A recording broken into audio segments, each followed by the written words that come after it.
Bien, vamos a darle la bienvenida a nuestro invitado del día de hoy, que me pescaron ahí sonriendo y hablando con él, muchacho sumamente agradable y esos que nos enorgullecen de que sean dominicanos, el licenciado Juan Ariel Jiménez, viceministro de la Presidencia. ¿Qué tal? Muchísimas gracias. Muy feliz de estar aquí tempranito con ustedes.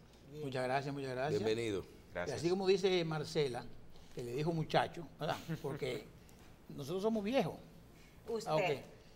Bueno, adultos mayores. En verdad que para nosotros los profesionales nos satisface mucho poder conversar y saber y darle seguimiento a su carrera, porque profesionales de su nivel de verdad que ayudan mucho al país. Al margen de la familiaridad que tengo con su padre, eso es otra cosa, pero uno siempre objetivamente ve las cosas muy bien. Mire, pero muchacho no fue despectivo, fue no, para casi, nada, casi para maternal. nada. Sí, porque ahí, al final de cuentas tú vas a decir tu edad ahí, porque cuando es maternal ya tú sabes. se te fue la palabra. ¿Qué problema? Bien, viceministro de la presidencia. La presidencia es el ministerio que es la sombrilla del Estado Dominicano. O sea, que está transversalmente supervisando, revisando, recibiendo información de todos los ministerios, además que tiene sus propias responsabilidades. Responsabilidades estas que en este gobierno han sido todavía mucho más fuertes porque hay muchos proyectos nuevos que son de desarrollo del país, el tema digital, tema del 911, tema de otras cosas muy fuertes que requieren de muchos recursos y que de verdad ustedes como técnicos deben también estar constantemente buscando alternativas para poder suplir las cosas, para poder no fallar en los temas. El 911 requiere demasiado dinero constantemente y todo el mundo quiere que le pongan un 911 en su pueblo, en su barrio, en lo que sea. Al margen de que la gente no quiere pagar nada, es otra cosa. Nadie quiere pagar 20 pesos, ni 10 pesos, ni 2, 0.0, 0.25, nada. Pero que el gobierno lo dé todo. ¿Cómo Juan Ariel Jiménez nos puede evaluar, primero para comenzar, en lo que tiene que ver con los proyectos fundamentales, no fundamentales porque son los más importantes, sino fundamentales porque son fundamentales para el desarrollo? Tema de República Digital, para comenzar, y 911. ¿Cuánto de esto le dedica el gobierno dominicano a estos proyectos? ¿Cómo va el desarrollo de los mismos? El tema de República Digital, que está más atrasada que el otro, ¿verdad? Porque el otro arrancó. En fin, ¿qué puede el país saber de cosas que quizás no sabemos? Ciertamente ambos son proyectos emblemáticos. Por ejemplo, en el caso del 911, que es un sistema de atención de emergencias, que primero se instala en la provincia de Santo Domingo y hasta el momento ha recibido más de 1 millón de llamadas con un índice de satisfacción que supera el 90%. Y cuando hablamos de 1 millón de llamadas, los grandes números a todos nos deslumbran, pero tenemos que saber que cada uno de esos números es una familia que requiere de una atención inmediata porque la vida corre peligro. La verdad, la diferencia entre 1 millón y 1.000.001 es una persona que se salva y es una familia que tiene la oportunidad de continuar con un miembro de la familia viviendo gracias a la atención inmediata. Porque en los casos de emergencia el tiempo es oro. 5 minutos, 10 minutos, 20 minutos hacen la diferencia en la vida de una persona. Entonces en el 911 que se atiende no solamente emergencias médicas, pero también emergencias de seguridad. Cuando hay un ladrón en la casa, bueno, pues se llama 911 y acude una patrulla de inmediato. Pero también cuando se tiene un accidente de tránsito en las vías. Y así un sinnúmero de cosas. Pero además el 911 ha conllevado toda una estrategia y una inversión en videovigilancia. Cuando nosotros vemos los distintos países que están atacando agresivamente el tema de la inseguridad, la videovigilancia es clave. Por varias razones. Primero que nada, cuando el delincuente se sabe vigilado, eso es lo que se conoce como las medidas de desánimo que previenen la delincuencia. Hay una cámara, pues entonces el delincuente no se acerca o no lo hace ahí. Claro. Y así cuando se va aumentando el número de cámaras que se tiene en una localidad, pues ya la delincuencia va disminuyendo. Pero también muchas veces cuando se capta en la cámara, porque puede que el delincuente no lo sepa, se capta en la cámara, inmediatamente se activan los mecanismos de seguridad. Y en los famosos videos que estaban circulando hace unos meses, pues se veía cómo llegaban las patrullas y se arrestaba a la persona. Pero también algo que a veces no se le da la suficiente importancia y es que al haber capturado la escena del crimen, luego en el procesamiento de ese criminal se pueden tener las pruebas para conseguir un fallo en contra de ese delincuente. Entonces el sistema de videovigilancia ha ayudado mucho a que se reduzca la delincuencia y hay mucho por hacer. Ciertamente la inseguridad ciudadana es uno de los flagelos que está pasando en el mundo y que nos tocará seguir enfrentando en el día a día, pero se ha avanzado en ese tema. Ahora mismo se va a expandir en la zona norte, ya está instalado en Santiago. Se han recibido decenas de miles de llamadas hasta el momento, el índice de satisfacción está bastante bien. Obviamente hay un tema de que hay que mejorar las emergencias de los hospitales, por ejemplo en el caso de Puerto Plata sabemos que hay un reto por cubrir, pero ya estamos trabajando en eso. Instalar el sistema desde cero es difícil, es complejo, se requiere una inversión en tecnología impresionante. En infraestructura. En infraestructura, pero además en las unidades de atención, porque muchas veces piensa en el 911 solamente como el edificio que tiene ahí la tecnología, no, son las ambulancias que están en las calles, claro, son las patrullas de policías. Entonces en la zona norte pretendemos expandir hasta La Vega, hasta Santiago, ya se está cubriendo una parte de Puerto Plata, y así seguir cubriendo cada vez más el territorio nacional. En el caso de República Digital, que ciertamente es un proyecto mucho más joven, porque inicia en el 2016, apenas tiene poco más de un año, pues lo que busca es que República Dominicana dé un salto cuántico hacia la era digital. Nosotros, los países que estamos en vías de desarrollo, tenemos que ser muy estratégicos, ver cómo va cambiando el mundo e insertarnos en las nuevas tendencias. Y en el caso tanto de la economía como la provisión de los servicios públicos, la tecnología juega un rol primigénico. Por ejemplo, cuando hablamos de salud, el expediente único digital es clave para poder desarrollar un buen sistema, que cuando yo vaya a mi médico, el médico no tenga que utilizar parte de su tiempo en preguntarme mis antecedentes de salud, los antecedentes de mi familia, ya lo tiene en el expediente único digital.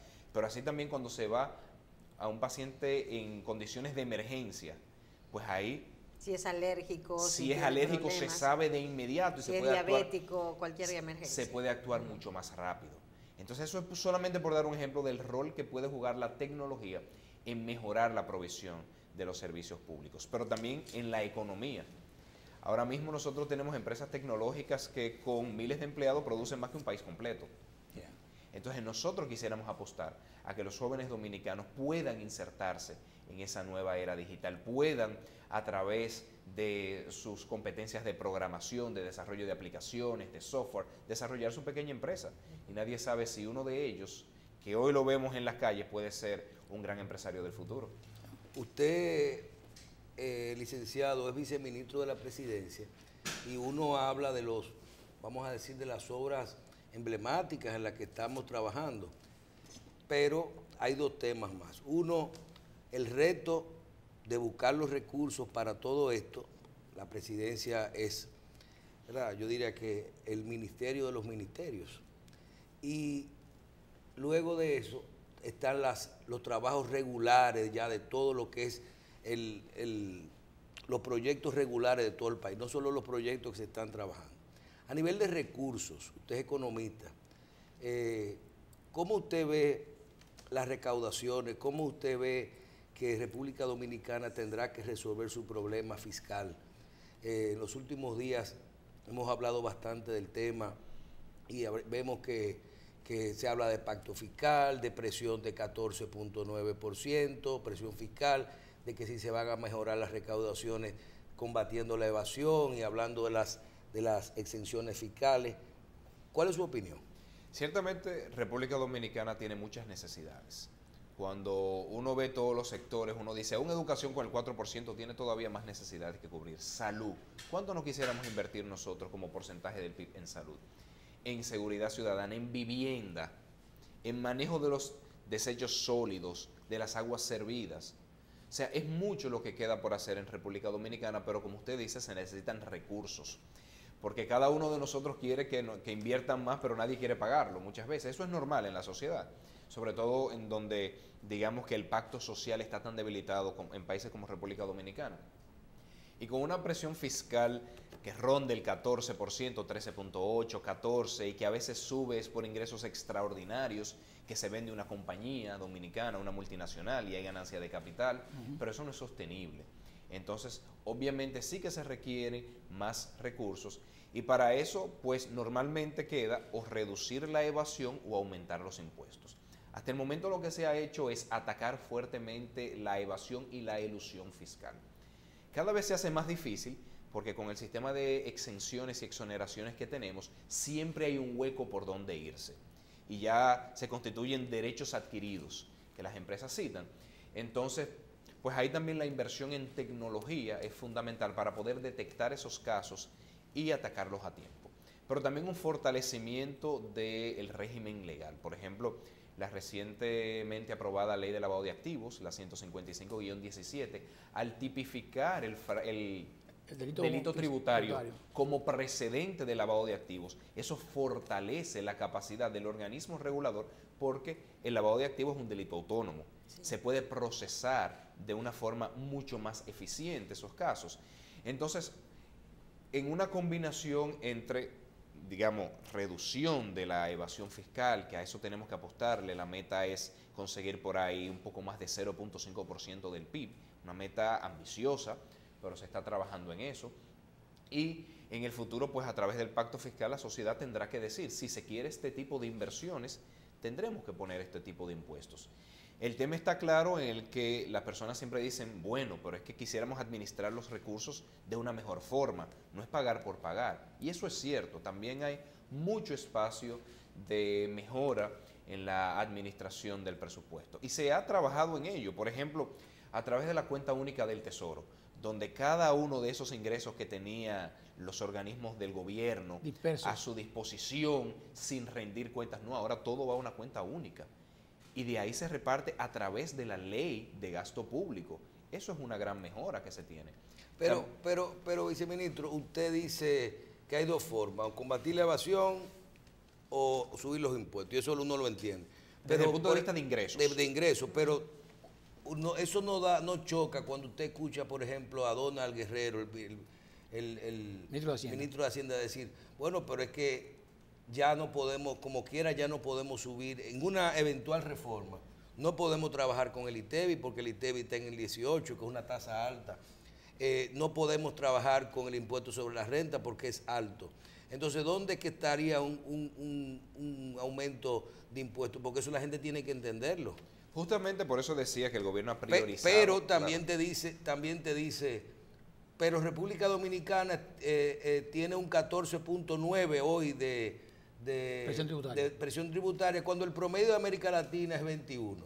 Entonces tú dices, ¿por dónde es el asunto? Porque no entendemos. Por eso decía justamente que el gobierno ha priorizado reducir la evasión fiscal, porque cuando uno compara las tasas, ciertamente que ya estamos en niveles que para el contexto latinoamericano pueden considerarse cercano al rango superior, no para contexto, digamos, europeo o estadounidense. Ahora, esa es la tasa general, pero a través de las exenciones son tantos los sectores, son tantas las actividades que están fuera de la acción de la DGI, que ahí hay espacios de mejora. Pero también combatir la informalidad, porque uno, cuando se piensa en informalidad, uno muchas veces tiene en su mente a un vendedor de frutas que anda en la calle y uno dice, ¿cómo se le va a cobrar impuestos? No, pero también es al médico que gana millones y millones de pesos. El abogado, el contador. También el abogado, todos estos asesores que se tienen al margen de la recaudación del Estado. Entonces hay espacios para mejorar, no quizás aumentando tasas, pero sí reduciendo exenciones y exoneraciones. Pero mire, perdóname, Michelle, hemos escuchado varias palabras claves. Pacto social débil en el país, sí, que es verdad. Es cierto. El tema del gasto tributario, que ese mismo pacto social no quiere que le toquen, porque evidentemente se benefician, aunque dicen que eso es para no transferírselo como costo al consumidor. Michelle mencionó una palabra clave, Donald Guerrero. Y ahí yo voy por lo siguiente.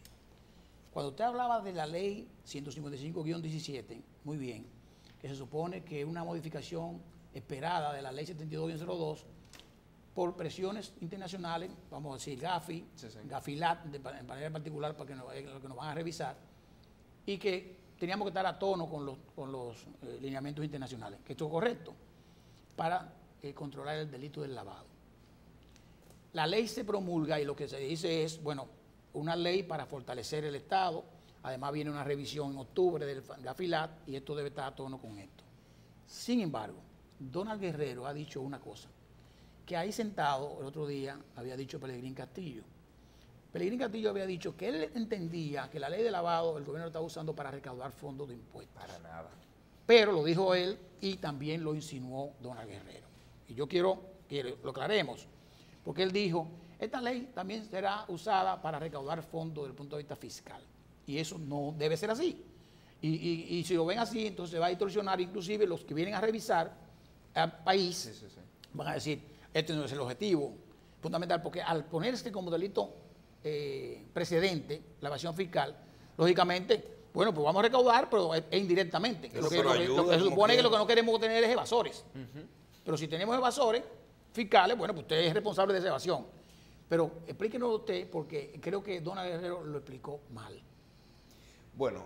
O se interpretó mal. Sí, quizás se interpretó mal. ¿Qué hace la ley de lavado de activos? Así brevemente, la 7202 corresponde a lo que se llama la primera generación de leyes contra el lavado. Claro. Una generación legislativa que viene muy atada a la Convención de Viena de finales de los 80 y a los estándares iniciales del Grupo Acción Financiera Internacional.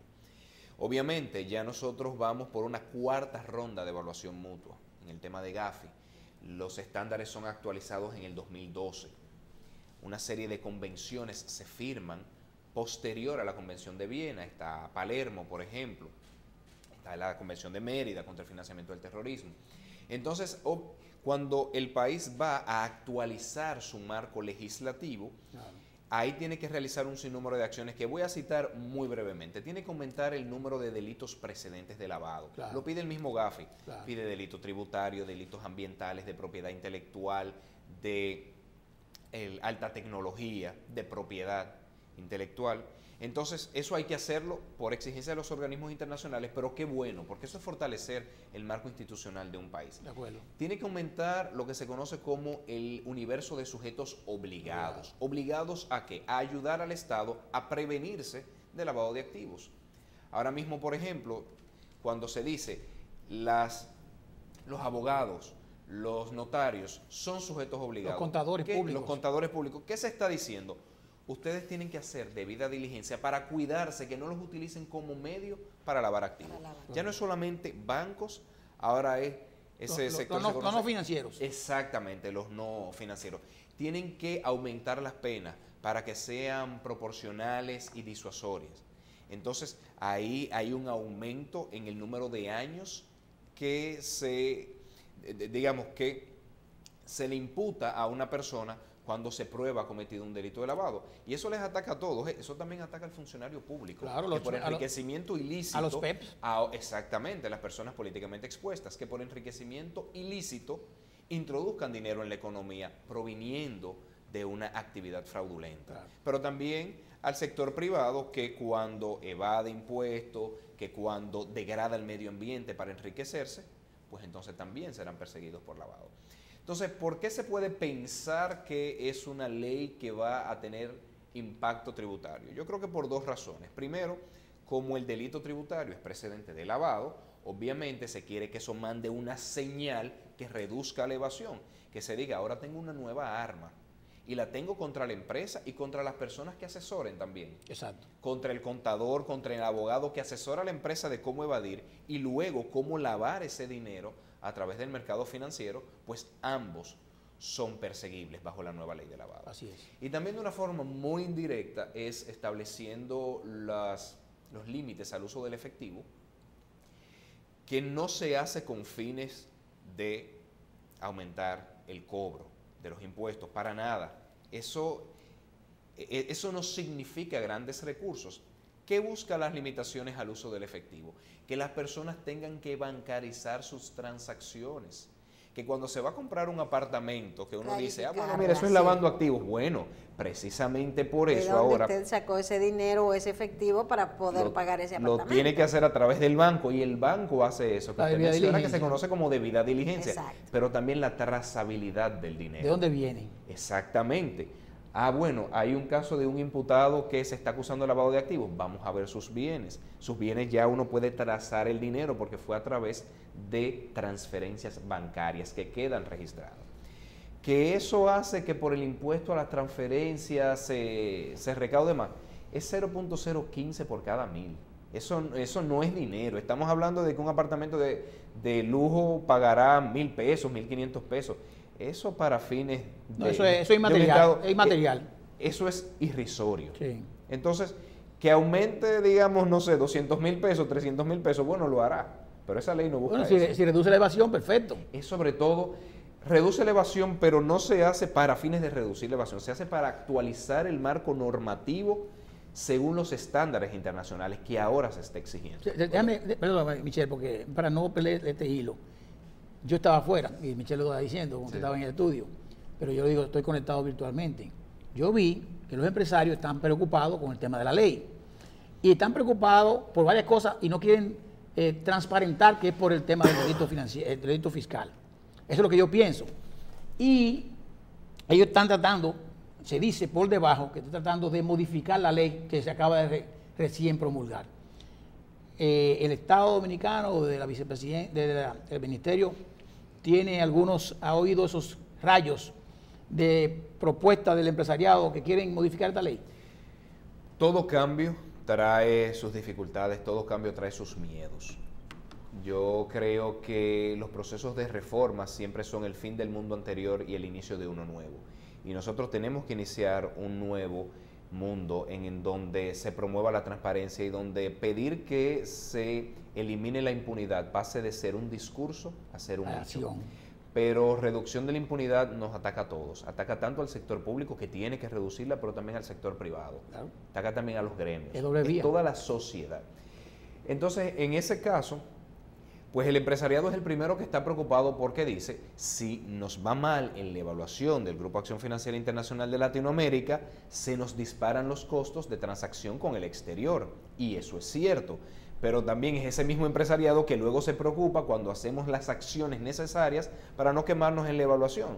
Esas son las contradicciones normales que hay en toda sociedad y obviamente que nosotros tenemos información de que están preocupados, estamos trabajando en eso, se ha hecho una campaña muy agresiva de concienciar a los sujetos obligados de cuáles son sus nuevas responsabilidades, porque también hay mucho mito detrás de todo esto. Por ejemplo, recién nos reunimos con el registro público y le decíamos, ustedes no tienen que hacer debida diligencia, no tienen que probar el origen de los fondos, es solamente tener prueba fehaciente de que la transferencia no fue por efectivo, eso es todo. Ah, bueno, eso nos ayuda entonces, pues ahora va a ser mucho más ágil. Entonces yo creo que aclarándole a la población qué verdaderamente exige. Este registro público se refería a los registradores inmobiliarios, okay, que ahora mismo... La jurisdicción inmobiliaria. Claro, que el artículo 64, en su párrafo 2 de la nueva ley, sí, dice que tiene que quedar prueba fehaciente del medio de pago. Sí. ¿Qué se está diciendo? Como la ley limita el uso de efectivo. Una copia de un cheque. Una copia de un cheque, eso es todo. La transferencia. Ni declaración sí, pero jurada, definitivamente que esto va a... Yo discutía con un economista amigo ayer, le decía, pero es que yo también tengo miedo de que como aquí tanta gente hace las cosas mal, de que esto restrinja la economía.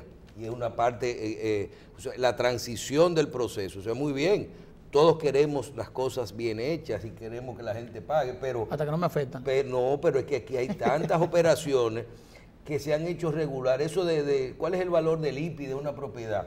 Hagan el contrato por el valor del IPI, del valor y ha sido, como decía el licenciado, práctica que la gente con los años la ve como ya beneficios normales. Derechos adquiridos. Derechos adquiridos. Entonces tú dices, por ejemplo, hay que irse a los pueblos de aquí, sí, y ver la cantidad y la forma en que se hacen las ventas, las cosas inmobiliarias. Tú coges aquí, media República Dominicana está siendo urbanizada. Y tú ves que la gente viene y dice, toma $500, toma $1,000, toma $10,000 pesos, y se pasan 3, 4, 5 años mandando suma, y cuando eso lo terminan de pagar, sí, entonces dicen, hagan la transferencia. ¿Tú te entiendes? O sea, hay una práctica regular durante años que no es verdad que el proceso va a ser tan fácil de regular el sistema. No, por eso es una transición, hay que gestionar el cambio. También, digamos, si la mayor preocupación es el sector inmobiliario, tenemos que saber que eso no es toda la economía dominicana. Así. Construcción representará entre el 6 y el 7% del PIB, y construcción es básicamente escuelas, hospitales, carreteras y también apartamentos. Entonces, Sí, que no es todo, ¿verdad? no lo es todo, y es un proceso de transición, es saber, vamos a bancarizar nuestras transacciones. Tampoco era que todas las transacciones anteriores eran en efectivo, porque hay que saber que gran parte de las transacciones se hacen con préstamos inmobiliarios. Claro. O sea que yo creo que como todo proceso de cambio trae esos miedos, pero solamente es saber gestionarlo. Y al final pasaremos por esto y tendremos una República Dominicana más transparente y más formal. El proceso de aplicación de esta ley puede traer el que el Estado, según vemos, permita de alguna forma u otra que la gente sincerice sus activos. Se habla de una amnistía, se habla de poder iniciar, ya que tenemos la nueva ley, con un marco legal y también que la gente presente, que tenga la oportunidad de presentar sus bienes y que en el futuro no te digan, ahora tú eres un lavador, porque son actos que ocurrieron antes de la ley. ¿Usted tiene conocimiento de esta medida? Sabemos que se está pidiendo, de hecho hemos revisado que en varios países que fortalecen su marco regulatorio contra el lavado de activos, pues se dan este tipo de cosas, no en todos, en algunos lo hemos revisado. Claro, ahí el tema está en que, como dice la frase popular, el diablo está en los detalles. Entonces, una amnistía, bueno, ¿qué tipo de amnistía? Porque la verdad es que una amnistía donde un narcotraficante diga, sí, yo hice actividades de narcotráfico y ahora lo quiero blanquear y... Bueno, se supone que por impuestos. Pues... Entonces, en el caso de que sea un tema meramente impositivo, porque como digo, el diablo está en los detalles, pues ahí hay que ver también cómo se realiza. ¿Qué tipo de actividades previamente realizadas son las que se le va a dar amnistía? Que se hizo, por ejemplo, cuando se implementó el número de comprobante fiscal. Bueno, se hizo una amnistía porque hubo un periodo de transición donde las personas no pedían su número de comprobante fiscal, seguían realizando actividades y se le bloqueaba luego un impuestos internos. Eso hay que saberlo gestionar y hay que saberlo hacer. Se está pidiendo, nosotros estamos revisando posibilidades, estamos revisando cuál es la demanda que se está haciendo, qué marco regulatorio tendría, qué efecto se tendría. Entonces es una de las cosas que está en la mesa, pero todavía no hay decisiones sobre eso. Mire, y dentro del trabajo que usted realiza en el Ministerio de la Presidencia, usted tiene mucho que ver con educación. Terrero mencionaba República Digital. Y hablen un poquito, no de la educación, no de República Digital ni de la educación primaria y secundaria, que ya todos hablamos. El Estado, esas políticas que tiene el gobierno con respecto a la educación superior, ¿en qué ustedes están trabajando? La educación superior, y agradezco la pregunta, casi nunca se hace, es sumamente importante, porque eso es lo que es en la educación superior donde se forma la generación del cambio en un país.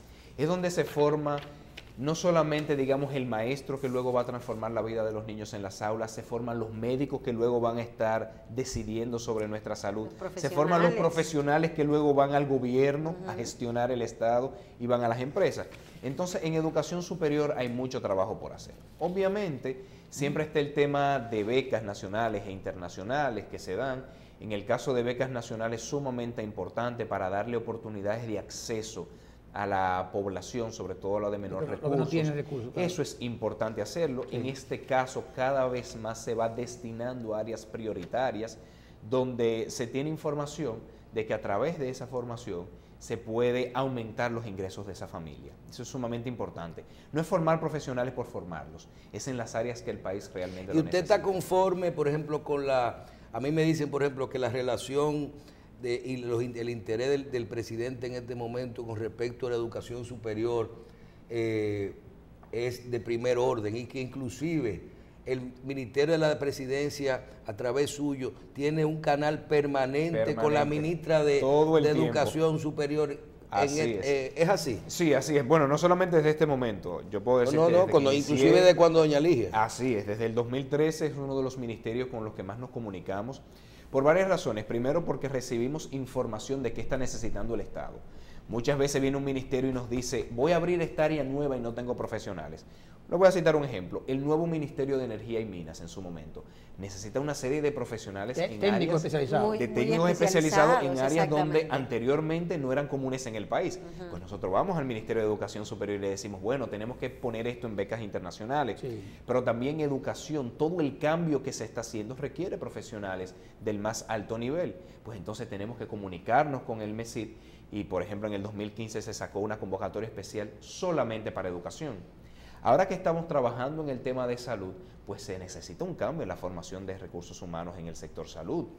Ese nuevo modelo de atención más dedicado hacia un primer nivel, que pueda tener alta capacidad resolutiva, que descongestione el peso que tiene la demanda en hospitales, bueno, pues eso requiere una transformación en la formación de esos recursos humanos. Estamos todo el tiempo en contacto con ellos. El MESID normalmente uno piensa solamente becas, pero también tiene un rol de rectoría y regulación de la educación superior sumamente importante.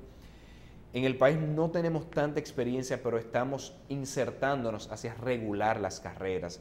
Por eso, por ejemplo, educación ahora mismo es una carrera regulada. La normativa 0915 dice, no todo el mundo puede estudiar educación. Tiene que pasar una serie de exámenes, se le tiene que dar una formación a este nivel, con un cuerpo de profesores de esta calidad. Para evitar el ingreso irrestricto. Exactamente, bueno, ahí se empieza con educación, lo próximo será salud. Pero también el tema de la acreditación, sumamente importante. Los mecanismos de garantía y aseguramiento de la calidad, que se tengan mecanismos para que las propias universidades generen sus cambios internos para mejorar la calidad de su educación. Se está trabajando con eso, de la mano con grandes asesores internacionales, de cómo desarrollar mecanismos de garantía de la calidad en el país. Déjeme decirle algo, mire, eso que acaba de decir con el tema de la educación y la programación sobre carreras específicas en que nosotros tenemos ya claro como gobierno qué cosas vamos a necesitar, me parece interesantísimo. Lógicamente no están en todas las áreas, pero viene ahora una pregunta que es una preocupación mía de hace mucho. El gobierno dominicano ha invertido y sigue invirtiendo mucho dinero en becas internacionales, en muchas becas internacionales. Y la gente quiere estudiar lo que quiere. O sea, yo quiero ser magíster en tal cosa, lo que sea. Bueno, y el gobierno tiene becas y la da. Lógicamente está priorizando lo que usted dice, me parece interesante. Pero ¿qué pasa? Ese estudiante que se va a Londres o a Estados Unidos o Europa en cualquier en particular, o más cerca, hasta Costa Rica, que hay buenas universidades también. Sí.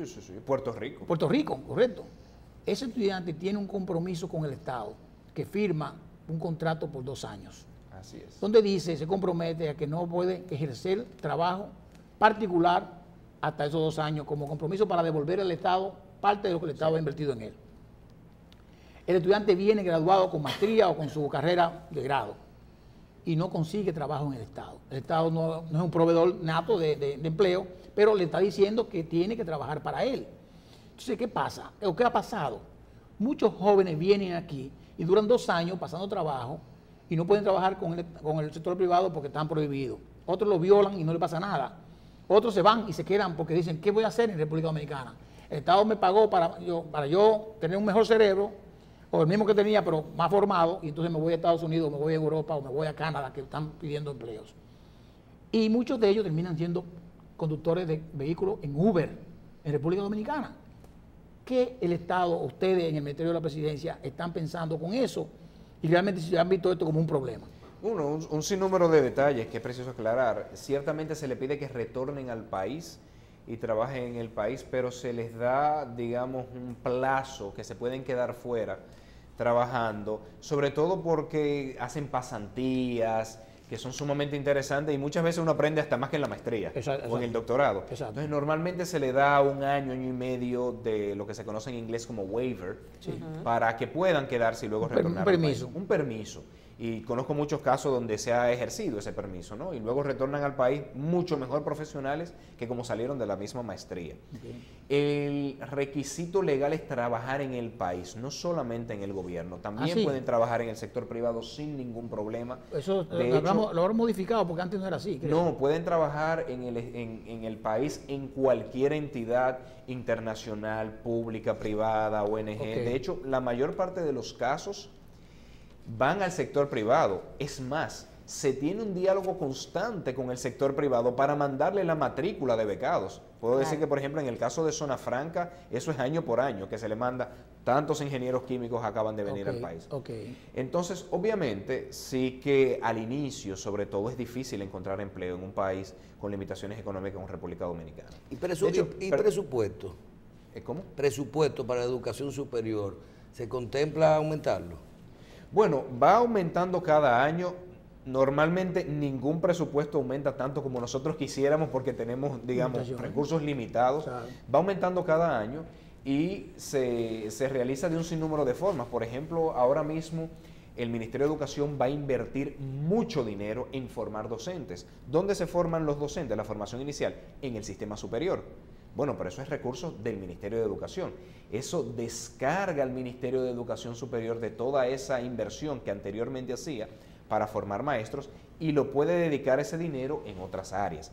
Entonces, ciertamente esos profesionales que llegan al país duran un tiempo en encontrar empleo. En Estados Unidos el promedio es 6 meses y eso es Estados Unidos.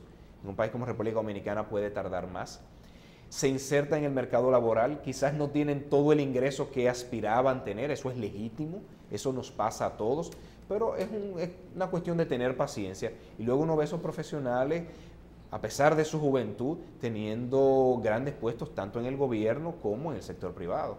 O sea que es una transición que también conlleva un relevo generacional que no siempre se da. Hay que saber esperar. Usted, finalmente, de mi parte, usted es economista, viene del Banco Central, que es donde uno más se forma, más básicamente los economistas. Y la economía dominicana siempre ha estado en el tapete en las opiniones de todos los técnicos, los que no son técnicos, que son la mayoría. Y esos son los que muchos opinan sin saber nada de lo que es la economía. Sin embargo, nuestro país ha estado 15 años creciendo reiteradamente y creciendo más y más y más y con endoso de organismos internacionales que mucha gente no cree. Pero es así. Me gustaría su opinión desde el punto de vista de nuestra economía, nuestra fortaleza, a futuro, hacia dónde vamos con todos los factores exógenos que hay de riesgos y de muchísimas otras cosas. Y endeudamiento, y también comparado con la deuda de República Dominicana, que además los organismos internacionales han dicho que nuestra deuda a largo plazo es bastante benigna desde el punto de vista de intereses más cómodos que los otros. ¿Cómo ve al país? ¿Cómo se proyecta el país en 3 años que el presidente Medina le queda en este periodo? No sabemos qué va a pasar. ¿Y cómo lo ve a largo plazo? Bueno, ver el futuro siempre conlleva un necesario ejercicio de evaluar el presente y sobre todo el pasado reciente. República Dominicana es un país que crece y se democratiza.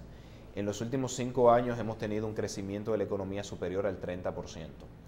Un crecimiento que en esta ocasión ha estado acompañada de un aumento en los ingresos de las familias. El salario real de las personas ha aumentado un 10.6%. Eso es bueno. ¿En 15 años?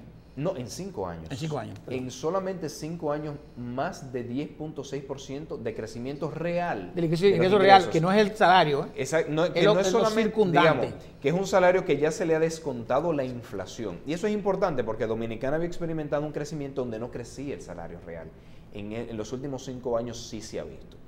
Es un crecimiento que ha sacado muchas personas de la pobreza. 1 de cada 4 personas que en el 2012 era pobre ha salido de la pobreza. 1 de cada 2 personas que en el 2012 estaba en pobreza extrema ha salido de esa condición. Y se ha dado en este caso de una forma muy interesante con una reducción de la pobreza rural. La pobreza rural ha disminuido significativamente.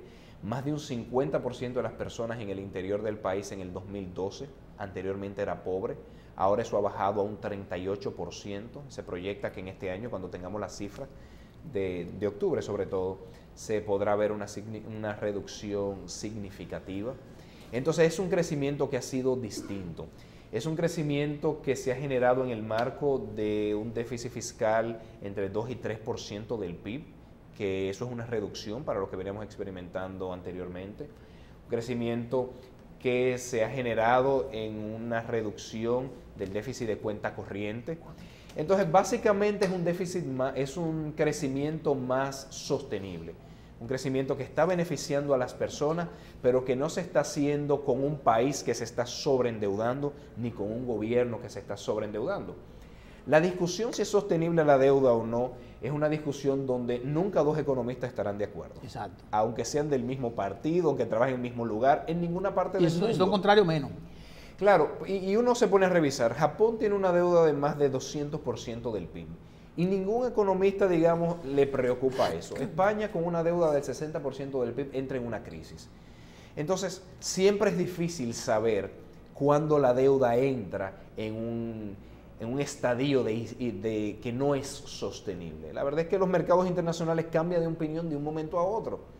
España, Italia, Grecia estaban emitiendo deuda a niveles casi de Alemania anteriormente a la crisis. En un periodo de menos de 6 meses, pues se dispara el precio de los bonos y ya los inversionistas internacionales castigan ese endeudamiento. Sí. Entonces hay que saber que ese tema es complejo y donde nadie tiene la verdad absoluta. Y ahí los economistas necesitamos algo que nunca tenemos, que es humildad. En el caso de República Dominicana, bueno, pues ahí la clave es, primero que nada, que el nuevo endeudamiento vaya a financiar una inversión que genere un crecimiento que haga sostenible la deuda. 50%, 60% es mucho poco. Vamos a ver la estructura de la economía. Es una economía que está creciendo, es una economía que está generando nuevos recursos y que el gobierno lo está recaudando. Eso es lo que hay que ver. Entonces, muchas veces, al margen de cuestionar números fríos, hay que ver también dónde se está generando la inversión. ¿Qué está pasando con ese endeudamiento? Yo creo que, en mi opinión particular, en República Dominicana hay razones para confiar. Hay razones para ver el futuro con optimismo. Todavía hay muchas cosas por hacer, aún lo excelente es perfectible, aún quedan muchos espacios de mejora, pero se está trabajando fuertemente en hacer las cosas mejor. Tiene una cosa, yo dije finalmente ahorita, pero me van a dar un break, se lo pedí a Michelle. El Ministerio de la Presidencia, que ya sabemos que es sumamente importante, su ministro Gustavo Montalvo, que mucha gente le cae bien, otros muchos le caen mal, porque él trabaja, es un buen técnico. Me gustaría que usted describiera ese think tank que ustedes tienen ahí. Usted tiene un grupo, yo sé que tiene Montalvo un grupo de personas técnicas calificadas con muchas cosas que tienen que desarrollar, que todas es un problema porque hay que buscar recursos. ¿Y cómo se administra? Porque cómo aparecen los cuartos para los recursos del 911, cómo aparecen los cuartos para el digital, cómo aparece el recurso para pagar tal cosa, todo lo que hay que pagar. Que no, si nos ponemos a eso ahora, la lista es inmensa. ¿Qué equipo es que ustedes tienen ahí? Bueno, nosotros tenemos, gracias por la pregunta, nosotros tenemos un equipo pequeño en el Ministerio de la Presidencia y es un equipo de verdad que personalmente sí me siento muy orgulloso de pertenecer a él, no solamente por su formación, pero también por su dedicación y por su trabajo incansable en mejorar el país. Cuando yo veo a mis compañeros, que es un equipo ciertamente multidisciplinario, yo soy economista, tenemos ingenieros de viceministros, tenemos abogados, tenemos contadores, y así también los equipos técnicos, uno tiene, digamos, de casi todas las profesiones, ¿no? Y es un ejercicio interesante de ver la labor del gobierno desde distintos puntos de vista. Pero al margen de que sea pequeño, somos grandes en corazón, digo yo. Somos grandes en soñar con un mejor país. Trabajamos mucho, descansamos poco, no tomamos vacaciones, pero República Dominicana no se merece menos de ahí. Y la verdad es que, como decía anteriormente, República Dominicana hay razones para confiar. Dominicana está creciendo, se está haciendo más democrática, se está trabajando por la gente, para la gente y con la gente. Yeah. Y yo diría que en ese proceso es imposible uno descansar. Entonces, por eso es que el equipo del Ministerio de la Presidencia estamos en todas y es que en todos quisiéramos aportarle al país. Muy bien, hay que endosar el equipo de Gustavo Montalvo y ustedes, un equipo de verdad que a mí me satisface mucho lo que están haciendo. Muchas gracias. Licenciado, aquí los viernes le pedimos excusa a los invitados porque nosotros despedimos el programa diferente. Hoy le vamos a pedir excusa, pero le vamos a decir que gracias por estar con nosotros hoy y que se vaya a trabajar porque necesita eso, que son las 8:10 para que... Muchísimas gracias. Bueno, gracias a usted. Señores, vamos a pausar. Nos acompañó el licenciado Juan Ariel Jiménez, viceministro de la Presidencia. Pausamos.